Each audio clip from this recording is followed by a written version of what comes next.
Hello मेरे प्यारे बच्चों, मैं आपका गौरव भैया आपके लिए करंट का एक टॉपिक लेके हाजिर हुआ हूं। पर इसे करंट की नियत से मत पढ़ना। ये यूपी पुलिस का सबसे इंपॉर्टेंट टॉपिक में से एक रहा है। ठीक है, अब इसके सम्मेलन नहीं हो रहे, ये मरने जा रहा है, लगभग धीरे धीरे मरता जा रहा है, कोमा में चला गया है। इसके ऊपर चर्चा जरूरी है। ठीक है, आइए बेटा देखते हैं, क्योंकि एसएससी जीडी का पेपर नजदीक है, क्या पता उसमें क्वेश्चन आ जाए। यूपी पुलिस में क्वेश्चन के बहुत ज्यादा चांस है। टॉपिक है सार्क। ठीक है, सार्क के बारे में हम पढ़ते हैं, किसे कहते हैं सार्क। तो सार्क बेटा, मैं फिर वही बात कह रहा हूं, अभी मैंने कहा ये अब एक स्टैटिक टॉपिक का विषय बन गया है, ना कि ये अब करंट, क्योंकि इसके सम्मेलन में अभी आपको बताऊंगा, अब वर्तमान में इसके सम्मेलन नहीं होते। मैं कहूं तो 2016 में इसका आखिरी वो था, उसके बाद कोई सम्मेलन इसका अब तक नहीं हुआ, तो 16 वाला भी रद्द हो गया था। बताएंगे, उस पर चर्चा करेंगे। तो हम इसे स्टैटिक जीके की तरह पढ़ेंगे, बेशक ये टॉपिक हम करंट में रखेंगे। आइए पढ़ते हैं। पहला क्वेश्चन बेटा, क्या है सार्क? तो सार्क, ठीक है,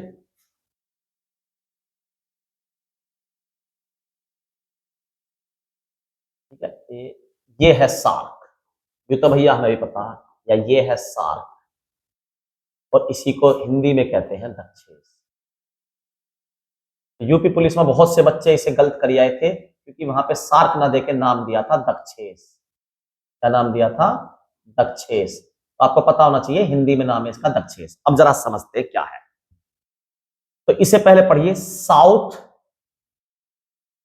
एशिया क्या रखा है? Asian association regional corporation. Regional मतलब क्षेत्रीय, क्षेत्रीय कॉरपोरेशन यानी कि संगठन है ये रीजनल। देखो, दो तरीके के संगठन हमारे होते हैं। एक जैसे ये है वैश्विक संगठन, जैसे यूएन पूरे दुनिया को रिप्रेजेंट करता, डब्ल्यूटीओ पूरे दुनिया के देश इसमें शामिल है, इसमें पूरी दुनिया के देश शामिल है, आईएमएफ पूरी दुनिया के, डब्ल्यूएचओ पूरी दुनिया के देश शामिल है। तो इन्हें कहते हैं वैश्विक संगठन, यानी कि पूरे विश्व ने मिलकर एक संगठन बनाया है एक दूसरे की हेल्प करने के लिए। एक दूसरे की हेल्प के लिए पूरे विश्व ने मिलकर एक संगठन बनाया है। ऐसे ही भारत, अब ये सार्क देखिए और एशियन अभी बताते हैं। इसी तरीके से भारत और भारत के पड़ोसी देशों ने मिलकर एक क्षेत्रीय संगठन बनाया और उसको नाम दिया सार्क, मतलब दक्षिण एशियाई, दक्षिण से देखिए, दक्षिण एशियाई क्षेत्रीय संगठन, यानी कि दक्षिण एशियाई देशों का समूह। अगर मैं एक चित्र में आपको दिखाना चाहूं तो ये कौन सा समूह है, तो आपको जरा दिखाता हूं, थोड़ा आगे लगाया हुआ था, ये रहा। यहां आप देख सकते हैं, इस वाले फोटो में आप देख सकते हैं, इस वाली इमेज में भारत, देखो पूरी दुनिया है, पूरी दुनिया में एशिया ये है, ये एशिया है सपोज। तो एशिया में भी नीचे की तरफ क्या? दक्षिण। तो दक्षिण एशियाई देशों का समूह है या नहीं है? ये देखो, जो ये नीला नीला हुआ पड़ा, ये है सार्क। ये क्या हो गया? भारत। भारत के साथ पाकिस्तान, अफगानिस्तान, ठीक है, नेपाल, भूटान, बांग्लादेश, ठीक है, बांग्लादेश, ये तो खुद भारत ही है। नीचे श्रीलंका और मालदीव, ठीक है। इन देशों को मिलकर ये भारत ने एक समूह बनाया, या भारत ने कही, या इन सारे देशों ने मिलकर आपस में एक समूह बनाया। क्या काम, क्या वो अभी चीजें पढ़ेंगे, सब चीजें। तो इसीलिए मैंने इसे नाम दिया क्षेत्रीय, क्योंकि एक पर्टिकुलर क्षेत्र का है, ठीक है, इसीलिए मैंने इसे नाम क्या दिया था? क्षेत्रीय संगठन। ये रहा, ठीक है। आप जरा समझिए, तो वैश्विक संगठन क्या होता है? जो पूरे विश्व के देश मिलकर बनाते हैं, जो पूरे विश्व के देश मिलकर बनाते हैं, उसे कहते हैं वैश्विक संगठन। जैसे डब्ल्यूएचओ में दुनिया के बहुत सारे देश शामिल है, आईएमएफ में दुनिया के बहुत सारे देश शामिल है। ऐसे ही क्षेत्रीय संगठन में उस जिस क्षेत्र की बात कर रहे हैं वहां के देश शामिल होते हैं। तो सार्क में,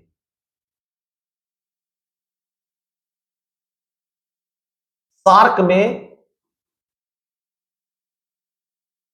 हिंदी नाम दक्षेस, ठीक है।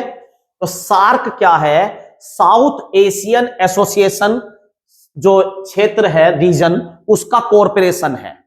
ठीक है, दक्षिण एशियाई देशों का समूह, दक्षिण एशियाई देशों का एक तरीके से समूह है। अच्छा भैया, कौन कौन से देश इसमें शामिल हैं? तो जरा एक अफगानिस्तान को अभी मैं बताता हूं, ये जुड़ा 2005 में। बाकी जो देश हैं 1 2 3 4 5 6 7, इन्हें मैं याद करवाता हूं, वेरी सिंपल, एक ही बार में याद हो जाएंगे। ये सातों जब सार्क बना, जब से भारत उसके सदस्य हैं, किसके? सार्क या दक्षेस के, सार्क या दक्षेस के। तो कराओ भैया याद। आप ये बात ध्यान रखिए बस, भारत के जितने भी पड़ोसी हैं, जितने भी पड़ोसी हैं, उसमें एक तो चीन को छोड़ दीजिए, एक तो चीन को छोड़ दीजिए और एक म्यांमार को छोड़ दीजिए, म्यांमार। बाकी सारे पड़ोसी देश, सारे पड़ोसी देश, भारत के जितने भी पड़ोसी हैं वो सारे इसके सदस्य हैं। जैसे भारत, ये भारत का नक्शा मान लेते हैं थोड़ा सा,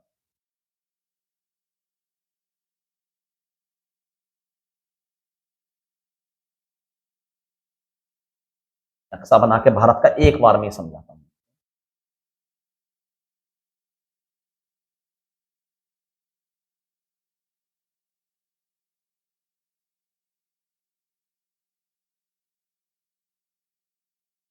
ठीक है जी, और ये नीचे श्रीलंका।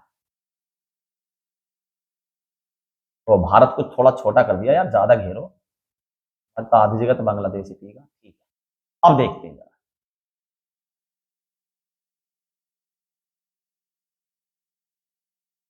भारत के इधर है पाकिस्तान, तो वो सार्क का सदस्य है।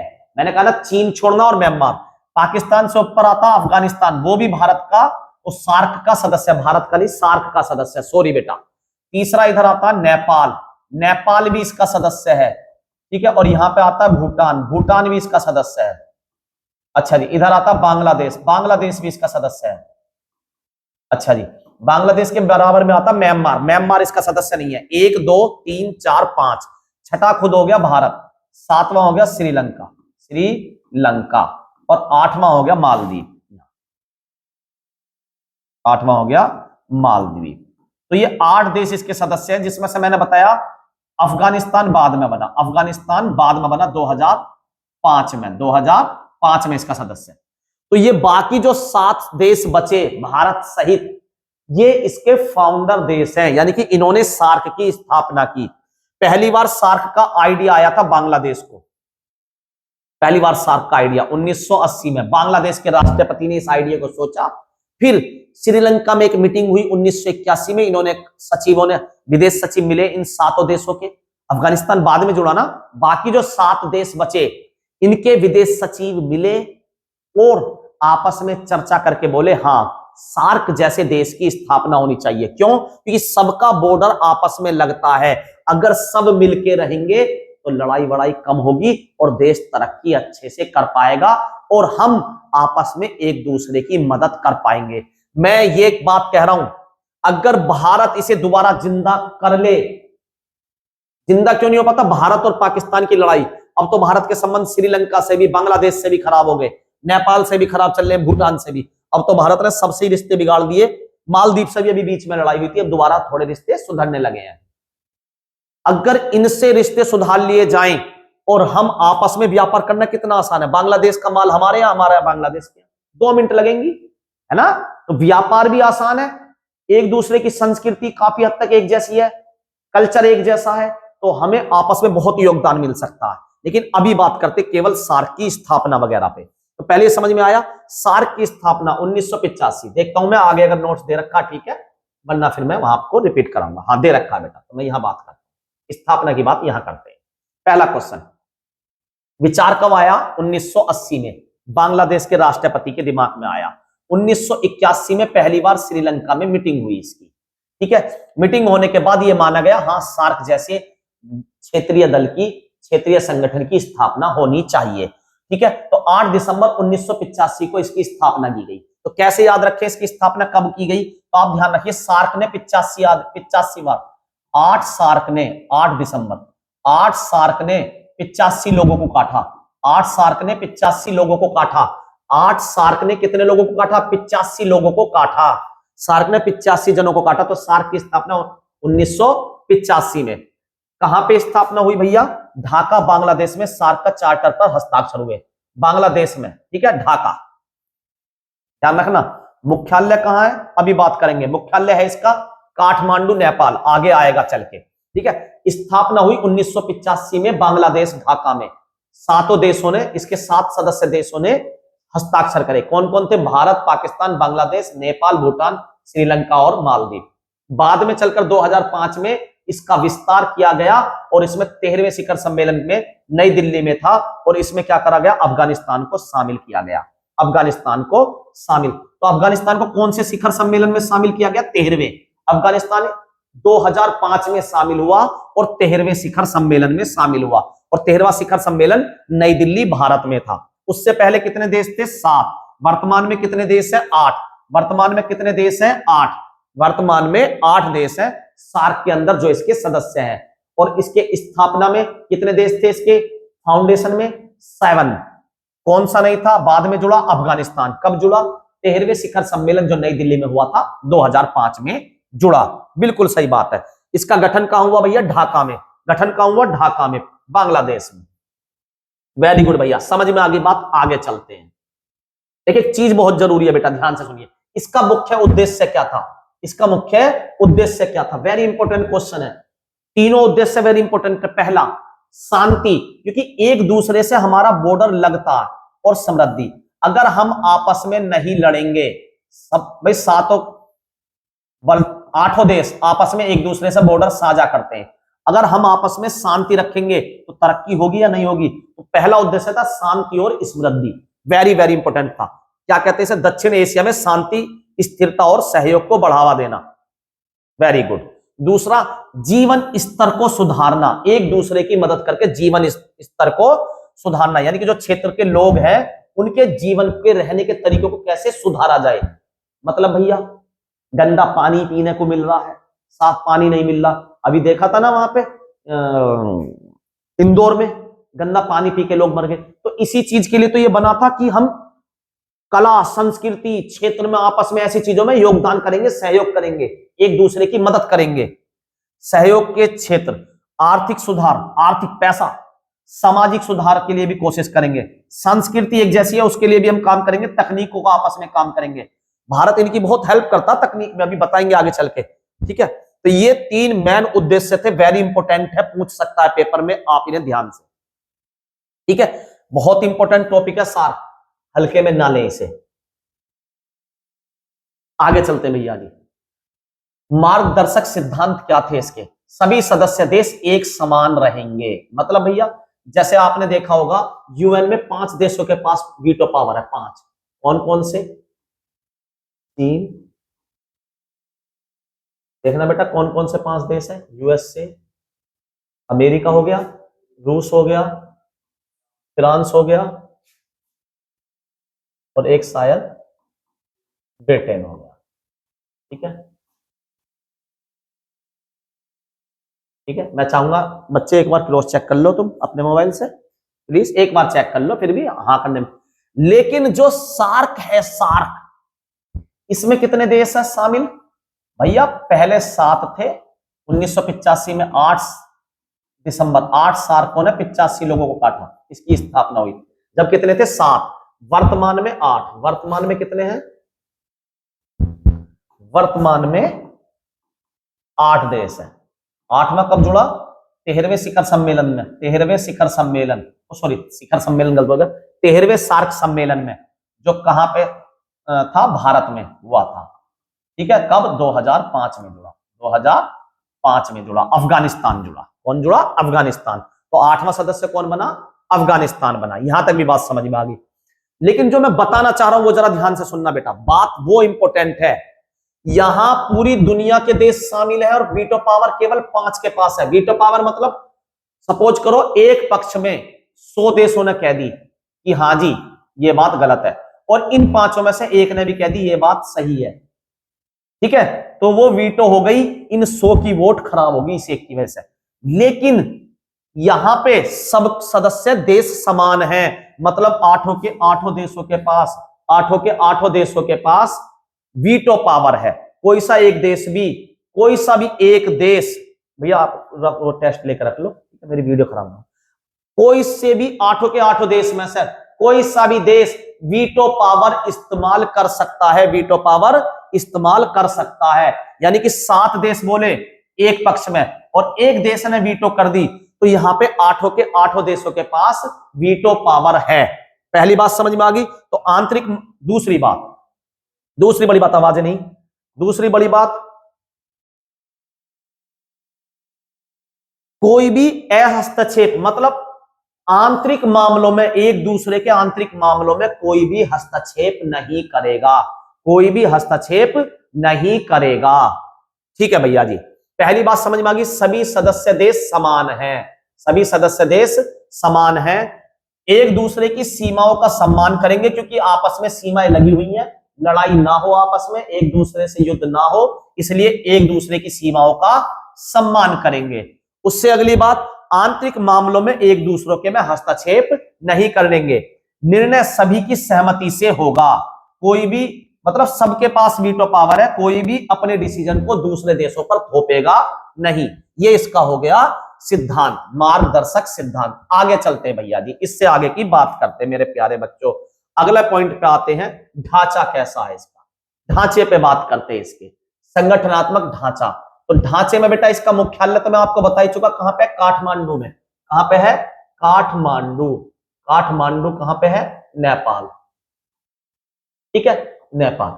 इसके अंदर 3 ढांचे, इसमें से मेन ढांचा है एक सचिवालय, जहां पे इसके ऑर्डर्स पास होते हैं, क्या चीजें कर रहे हैं, बिल बनते हैं। तो बेटा ये भी काठमांडू में ही है, इसका सचिवालय, इसका मुख्यालय भी काठमांडू में है और इसका सचिवालय भी काठमांडू में है।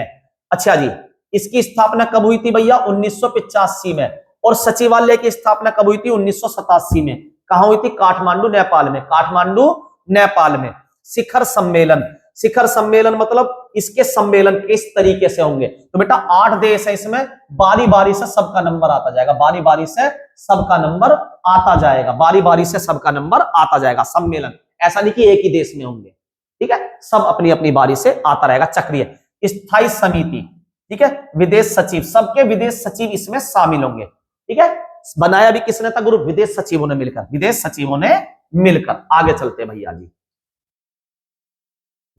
ये बात, आर्थिक उपलब्धियां क्या थी। देखो भैया, अभी की स्थिति नहीं, पहली स्थिति बताता हूं, अब वर्तमान की स्थिति।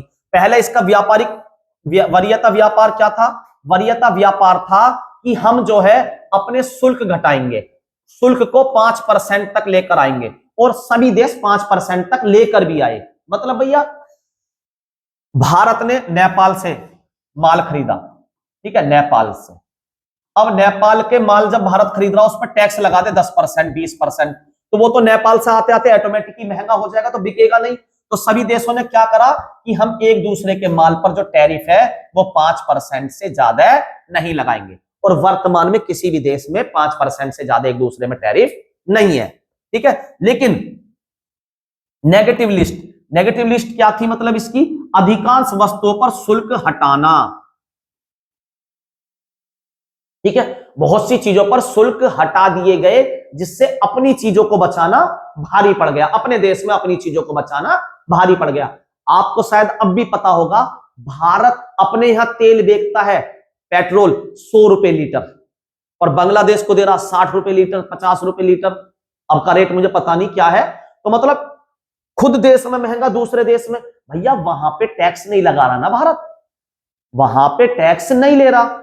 बांग्लादेश की सरकार हमसे तेल खरीदती है रिफाइनरी वाला, और उस पर अपने देश में बेच के टैक्स वसूलती है, ठीक है। यही इसका उद्देश्य था, एक दूसरे की मदद करना, ठीक है, यही इसका उद्देश्य था, व्यापार को बढ़ावा देना, सामाजिक संस्कृति, बहुत सी चीजों में आपस में एक दूसरे को मदद करना। ये मैं आपको बता चुका।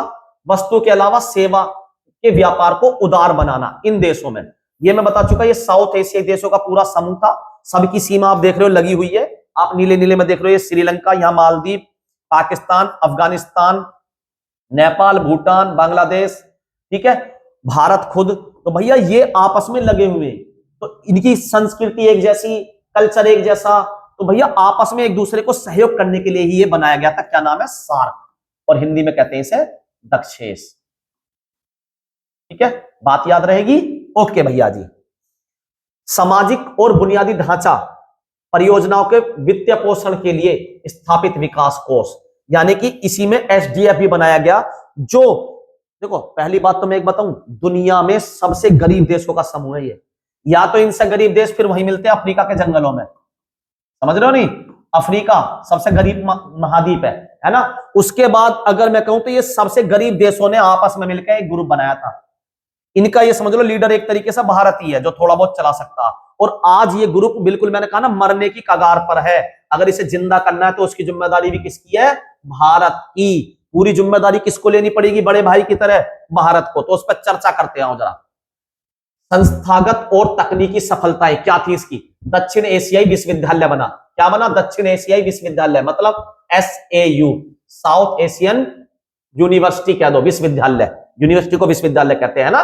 कहां बना? नई दिल्ली में। तो नई दिल्ली में जो ये 8 देश हैं, 8 देश, 1 2 3 4 5 6, 7वां श्रीलंका, 8वां मालदीव। इन 8 देश, भारत तो खुद है ही, भारत में ये विश्वविद्यालय, इन 7 देशों के बच्चों को यहां पे उच्च शिक्षा देने के लिए भारत बाध्य था। ठीक है, बिल्कुल सही बात है। तो उसी के लिए ये विश्वविद्यालय नई दिल्ली में बना था। दक्षिण एशियाई उपग्रह, मतलब भैया भारत पाकिस्तान को अगर छोड़ दिया जाए, पाकिस्तान को, ठीक है, नोट देखो जरा, पाकिस्तान शामिल नहीं है क्योंकि पाकिस्तान से हमारी लड़ाइयां ज्यादा होती हैं। तो पाकिस्तान हमारी टेक्नोलॉजी का प्रयोग हमारे ऊपर ही ना कर दे, ये भी तो डर है ना। तो इस 8 में से एक भारत हो गया और एक पाकिस्तान निकाल दो। 1 को खत्म कर दो, 2 को खत्म कर दो, बाकी बचे 6 देश। 6 देशों को आप जब सड़क पर चलते हो अपने मोबाइल में क्या करो? नेविगेशन, ये वाला रास्ता कहां, ये वाला रास्ता कहां। ये पहले केवल अमेरिका के पास था, अब भारत के पास भी है। भारत की अंतरिक्ष एजेंसी इसरो ने इतनी तरक्की कर ली है कि वो अब इन 6 देश जो हैं, इनके उपग्रह अंतरिक्ष में छोड़ती है या पृथ्वी की कक्षा में छोड़ती है, जिनका प्रयोग ये देश टेक्नोलॉजी के लिए करते हैं, मौसम की जानकारी के लिए, पढ़ाई के लिए, बहुत सारी चीजों में इस्तेमाल करते हैं। ठीक है, तो भारत इनके लिए ये काम करता है। आगे चलते हैं भैया, देखिए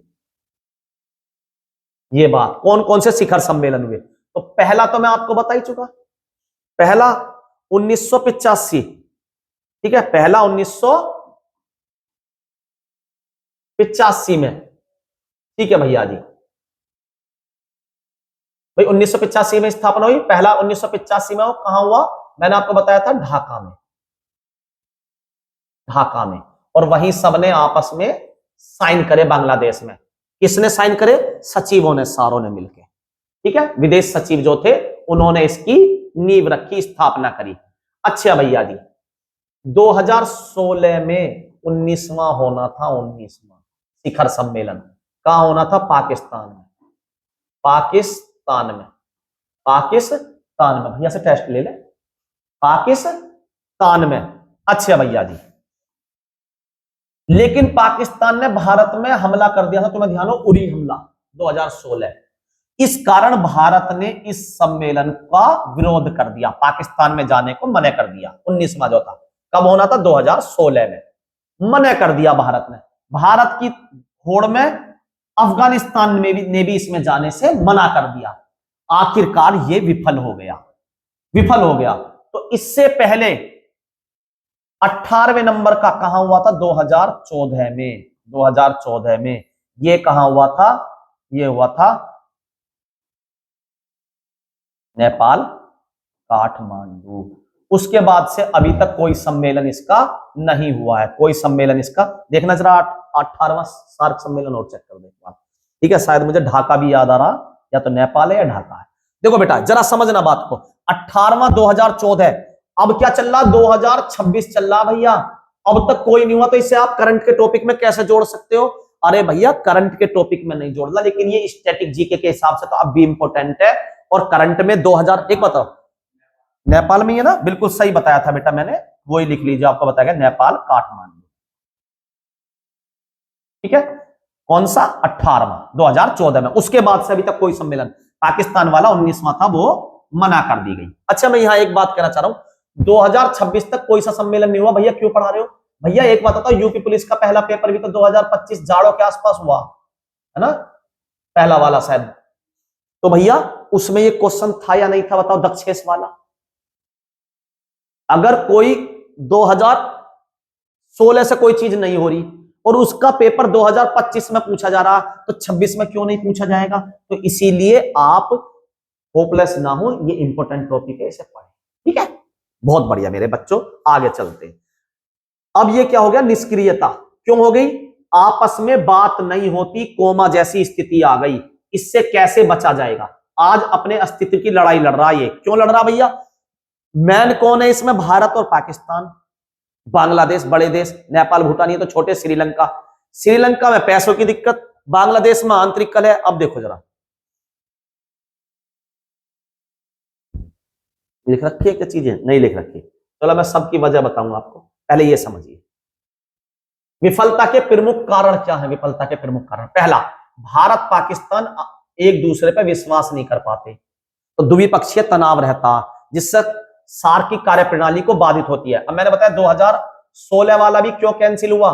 भैया पाकिस्तान ने, उरी हमला हुआ, उसका ब्लेम किसको दे दिया गया? पाकिस्तान को। ठीक है, तो भैया पाकिस्तान ने करा ही होगा, बिल्कुल करा होगा, मैं मना नहीं कर रहा, लेकिन इल्जाम उसमें से कुछ हमारी सरकार पे भी लगते कि चुनाव जीतने के लिए हमारी सरकार ने भी इसमें कुछ भागीदारी निभाई। चलो जी, मरने दो, हम तो पाकिस्तान का ही मान के पड़ेंगे भैया। अगर पाकिस्तान ने हम पे आतंकवादी हमला करा, तो क्या भारत को वहां जाना चाहिए सहयोग के लिए? भैया नहीं जाना चाहिए। तो भारत ने मना कर दिया, तो रिजल्ट क्या हुआ? बाधित होगी कार्रवाई सार्क की या नहीं होगी? बिल्कुल होगी भैया। दूसरी बात, सर्वसम्मति का नियम, एक सदस्य का वीटो भी इसे रोक देता। मैंने बताया ना, सबके पास 8 के 8 देशों के पास वीटो है, 7 एक तरफ है, एक ने मना कर दिया, तो भी क्या होगा? वो सम्मेलन विफल हो जाएगा, मतलब वो कार्रवाई आगे नहीं बढ़। हम किसी चीज पर 7 देश राजी हो गए, 8 में से 7 राजी हो गए, हाँ ऐसा सही है, और एक ने मना कर दी, तो भी मामला डिसमिस हो गया, कोई फायदा नहीं हुआ। संसाधनों की कमी, सारे देश गरीब है, मैंने बताया ना, अफ्रीका के बाद दूसरे नंबर पर यही गरीब है, तो सारे देश गरीब है, तो संसाधन की क्या है? आपस में कमी है।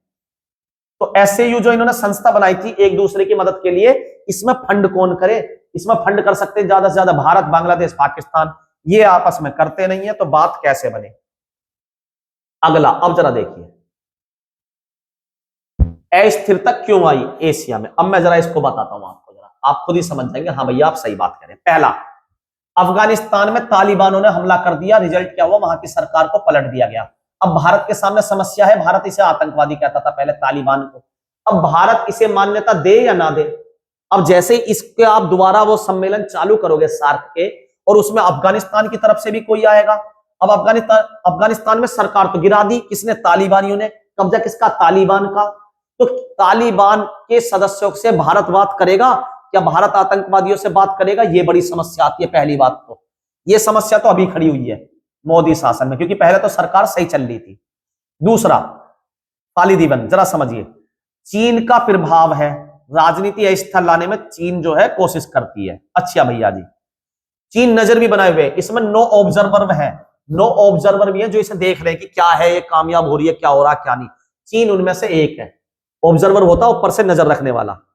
अगली बात, मालदीव बेचारा गरीब देश, क्या करे? गंभीर आर्थिक संकट अभी श्रीलंका में आए थे, आपने देखा ही था। बांग्लादेश में भी राजनीति में कितनी आपस में उथल पुथल चल रही है, आप खुद समझ रहे हो। ठीक है, राजनीतिक स्थिति चीन का प्रभाव भी है। नेपाल में भी तुमने देखा होगा, जैन जी नाम दिया गया, जैन जी, और नेपाल में तो जन्म हुआ, सरकार ही पलट दी है ना, प्रधानमंत्री को और वहां के गृह मंत्री को तो शायद जला, घर में आग लगा दी गई, कुछ मंत्री भाग गए छोड़ के नेपाल को, है ना।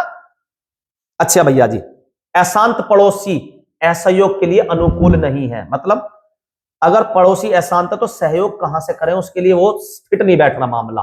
बिल्कुल सही बात है भैया जी, क्यों अशांत, ये भी पता पड़ गई। अब इसे कैसे सही करा जा सकता? तो एक ही विकल्प है अगर इसे सही करा जा सकता बेटा, मेरी नजर में। देखिए बेटा, पहली बात, आगे की राह, भारत की भूमिका। अगर भारत चाहे तो ये जिंदा हो सकता है, वरना ये अब जिंदा होना बहुत मुश्किल है, कोमा की स्थिति में। कहते ना, एक ही डॉक्टर है जो इसे सही कर सकता है, अब वो है भारत। क्यों? भारत इनमें सबसे बड़ा भाई है सारे देशों में। आइडिया किसी का भी हो, जब भारत ने हाँ करी जब तो ये संस्था बनी। तो भैया प्रोएक्टिव कूटनीति मतलब भारत को एक तरफा प्रयास करने पड़ेंगे इसमें, इसे जिंदा करने के लिए। सामने वाले नखले दिखाएंगे, जैसा होता ना तुम्हारे लड़की की शादी है, फूफा को मनाना अलग पड़ेगा, जीजा को अलग बनाना पड़ेगा, तो ऐसे ही साले को अलग बनाना पड़ेगा, है ना। तो यहां पे भी भारत को सब रिश्तेदारों को मनाना पड़ेगा, जितने भी ये 7 देश है भारत के अलावा, टोटल 8 है ना। दूसरा गुजराल सिद्धांत, गुजराल का सिद्धांत क्या कहता है, गैर पारस्परिक यानी कि नॉन रिसिप्टेंस की पॉलिसी अपनानी पड़ेगी। मतलब हम पड़ोसी को मदद करें, जैसे हम बांग्लादेश को तेल दे रहे हैं, लेकिन वहां से मदद की उम्मीद ना रखें, हमें मजबूरी भी है ऐसा करना। अगर हम नहीं करेंगे तो चीन इनकी मदद करने लगेगा और ये किसी दिन चीन की तरफ ज्यादा हो जाएंगे, और हमसे इनकी सीमा लगी हुई है, किसी दिन चीन इनका फायदा उठा के हम पे गलत हमला कर सकता है, गलत कार्रवाई कर सकता है, हमारे व्यापार को ठप कर सकता है ना। तो हमें इनकी मदद हर हाल में करनी चाहिए। इन देशों की अशांति मतलब भारत को भी नुकसान। तो भारत पैसे का नुकसान तो झेल ले, अब इनसे सेना का नुकसान भी। अभी देखो बांग्लादेश में क्या भारत के खिलाफ हो रहा ना, बांग्लादेश ने भारत में T20 वर्ल्ड कप खेलने से भी मना कर दी। तो आप लगाओ रिश्ते कैसे चल रहे हैं। तो ये रिश्ते कौन सुधार सकता, भारत सुधार सकता। मोदी जी एक फोन करें बांग्लादेश, भला वहां की सरकार में इतनी हिम्मत, मोदी जी की फोन का जवाब ना दे, इतनी हिम्मत नहीं है। लेकिन सुधार करना कौन चाह रहा, सबको अपनी रोटी सेकनी है हिंदू मुस्लिम करवा के। वहां हिंदू में आग लगाएगी, हिंदू मुस्लिम करवा दी, रोटी सेक रहे, वरना एक फोन करने की देर है जी। ऐसी घटना दोबारा नहीं होनी चाहिए, हम इससे बहुत अशांत है हमारा मन। हाँ, और दूसरा रिश्ते सुधार कर रखो अपने। तीसरा वित्तीय नेतृत्व, भारत को पैसे से भी बड़े भाई की भूमिका निभाकर इन सब देशों की मदद करनी पड़ेगी। आप पाकिस्तान की मदद ज्यादा मत करो, लेकिन अफगानिस्तान तुम्हारा बहुत अच्छा दोस्त रहा। जब वहां पे सरकार बदली जा रही थी, जब तालिबान हावी हो रहे थे, तो आप न्यूज देखो, भारत की न्यूज उस टाइम की खोल के देखना, आप मेरी विश्वास करना। Modi ji high level meeting पे 8 घंटे से मीटिंग चल रही है, भारत की सेना जा सकती है अफगानिस्तान को बचाने, पर यह बात न्यूज पे रहेगी। 4 दिन तक चलती रही, वहां पूरा कब्जा भी हो गया। तो ये विफलता रही हमारी सरकार की। अब भी सुधारा जा सकता है, लेकिन कुछ ज्यादा, अब कुछ ज्यादा खुशामद सी करनी पड़ेगी, ज्यादा पैसा खर्च करना पड़ेगा। स्थिति अभी भी सुधारी जा सकती है, केवल एक ही देश है जो सुधार सकता है, वो है भारत। भैया भारत पर खुद खाने को ना कहां से सुधारे। देखो बेटा, इस चीज को नहीं सोच सकते आप नहीं सोच सकते। अगर अपने पड़ोस में चोर बसा लोगे तो आज न कल तुम्हारे घर में चोरी करेगा ही करेगा, है ना। अमित शाह कहते हैं घुसपैठिए घुसपैठिए घुसपैठिए। अबे गृह मंत्री तुम ये घुसपैठिए कहां से आ गए? तो घुसपैठिए खत्म कैसे होंगे? अगर तुम पड़ोसी के घर को अच्छा कर दोगे तो वो तुम्हारे घर में क्यों घुसेगा? आप ही बताओ। भैया हमने ठेका ले रखा, अरे ठेका नहीं ले रखा, आप भी वहां से फायदा उठाओ ना। आपके यहाँ जो बनता आप अपना माल वहां बेचो, उनका माल अपने देश में बेचने दो। चीन से तो बढ़िया ही रहोगे, तुम चीन का माल भारत में बिकवा रहे हो। अमेरिका रोज टैरिफ की धमकी देता, और भारत अब भी सबसे ज्यादा व्यापार किससे कर रहा? अमेरिका से। सबसे ज्यादा व्यापार किससे करता? अमेरिका से। भारत का सबसे ज्यादा व्यापार में नंबर 1 देश है अमेरिका, यूएसए, जिसके साथ भारत सबसे ज्यादा व्यापार करता। अरे इन देशों के साथ व्यापार बढ़ाओ ना, इन्हें प्रेशर में लाओ। जब इनके साथ व्यापार करोगे तो इन्हें भी कल को लड़ते हुए दुख होगा। क्यों? साले व्यापार खत्म ना हो जाए, समझ लो नहीं। इन्हें आप कैसे ला सकते हो अपने कंट्रोल में? इन्हें अपने साथ व्यापार की आदत डाल दो। चीन ने पाकिस्तान को कैसे अपने कब्जे में ले रखा? क्या वहां पे अपनी गुंडे भेज रखे हैं उसने, या सेना भेज रखी है? भैया कभी वहां पे कोई बंदरगाह बना दे क्या? भाई मैं बंदरगाह बना दूंगा, तुम भी यूज करो, मैं भी यूज करूंगा। वहां बंदरगाह बना दी, बंदरगाह के बहाने से वहां पर अपने सिपाही विपाही रख लिए, अपनी सुरक्षा बढ़ा ली, और पाकिस्तान भी यूज कर रहा, चीन भी यूज कर रहा। अब पाकिस्तान चीन को मना कर सके? चीन वाला क्या कहेगा? मेरी बंदरगाह भैया, मैं तो उड़ा दूंगा इस साले को, खत्म कर दूंगा। तो ऐसे ही भारत नहीं कर सकता क्या? लेकिन भैया पहले रिश्ते थोड़े सही थे, भारत ऐसे ही करता था। जब से मोदी जी आए इनका पेट ही ना भर रहा। अडानी को अडानी धै अडानी धै अडानी, भैया अडानी को रईस करने में लगे रहो। दूसरी बात, भौगोलिक स्थिति ऐसी है कि आप मित्र बदल नहीं सकते, लेकिन पड़ोसी, क्या कह रहा? आप मित्र बदल सकते हैं, सॉरी, आप मित्र बदल सकते हैं पर पड़ोसी नहीं। बिल्कुल, तो भारत को मजबूरी है इनसे अपनी रिश्ते सही करना। क्यों? क्या कह रहा है ये? आप मित्र बदल सकते हैं, आज किसी और से दोस्ती, कल किसी और से दोस्ती, लेकिन पड़ोसी तो यही रहेंगे, तो इनसे रिश्ते सुधारना मजबूरी है। दूसरा, बिम्स्टेक जैसे ग्रुप बन गए, भारत उनमें ज्यादा सक्रिय है। सार्क का भौगोलिक महत्व वैसे बिम्स्टेक से बहुत ज्यादा है। क्लियर क्लियर कह रहा वो। क्यों? सारे देशों की सीमा आपस में लगी हुई है। आप एक यूरोपियन कंट्री का वीजा ले लो, यूरोपियन संघ का, और उस एक वीजे से लगभग आप 27-28 देशों में घूम सकते हो। क्या इन 7-8 देशों में ऐसा नहीं हो सकता? सार्क में आज भी बिगड़ वीजा के आप नेपाल जा सकते हो, भूटान जा सकते हो, लेकिन पाकिस्तान से नहीं हो सकता क्योंकि 36 का आंकड़ा चल रहा। ये रिश्ते कैसे सुधारे जाए, इसी पे हमें काम करना होगा। बांग्लादेश से कैसे रिश्ते सुधारे जाए, ठीक है। आवश्यकता क्या है? यहां पे लोकतंत्र बहाल हो, जिससे हमारे क्षेत्र में भी शांति बनी रहे, वरना हमें डर ही लगा रहेगा, यार आज वहां ऐसा हो गया, आज वहां ऐसा हो गया, ठीक है। हमारे व्यापार भी सही नहीं हो पाता इनके साथ। जब वहां अशांति है तो हम व्यापार की सोचेंगे, अपनी जान बचाने की। तो अगर आपको ये जानकारी अच्छी लगी हो मेरे बच्चों, तो आपको नमस्कार, थैंक यू। आप मेरी वीडियो को लाइक करें, सब्सक्राइब करें, फॉलो करें मेरे चैनल को, यूट्यूब चैनल पे। और आपको अगर ऐसी सारी वीडियो एक ही प्लेलिस्ट में अच्छे तरीके से चाहिए, टॉपिक वाइज, तो ये सारी वीडियो आपको प्ले स्टोर पे जाइए, गौरव भैया क्लासेस का स्टोर, प्ले स्टोर से ऐप डाउनलोड कीजिए। उसमें सारी वीडियो आपको टॉपिक वाइज प्ले, तो वो मिलके क्या कहते हैं, प्ले, वो क्या कहते हैं उसे, मैं भूल रहा हूं, प्लेलिस्ट, अलग अलग सब्जेक्ट की अलग अलग प्लेलिस्ट है, बिल्कुल अच्छे तरीके से बनाया हुआ है, आप उसमें जा सकते हैं बेटा।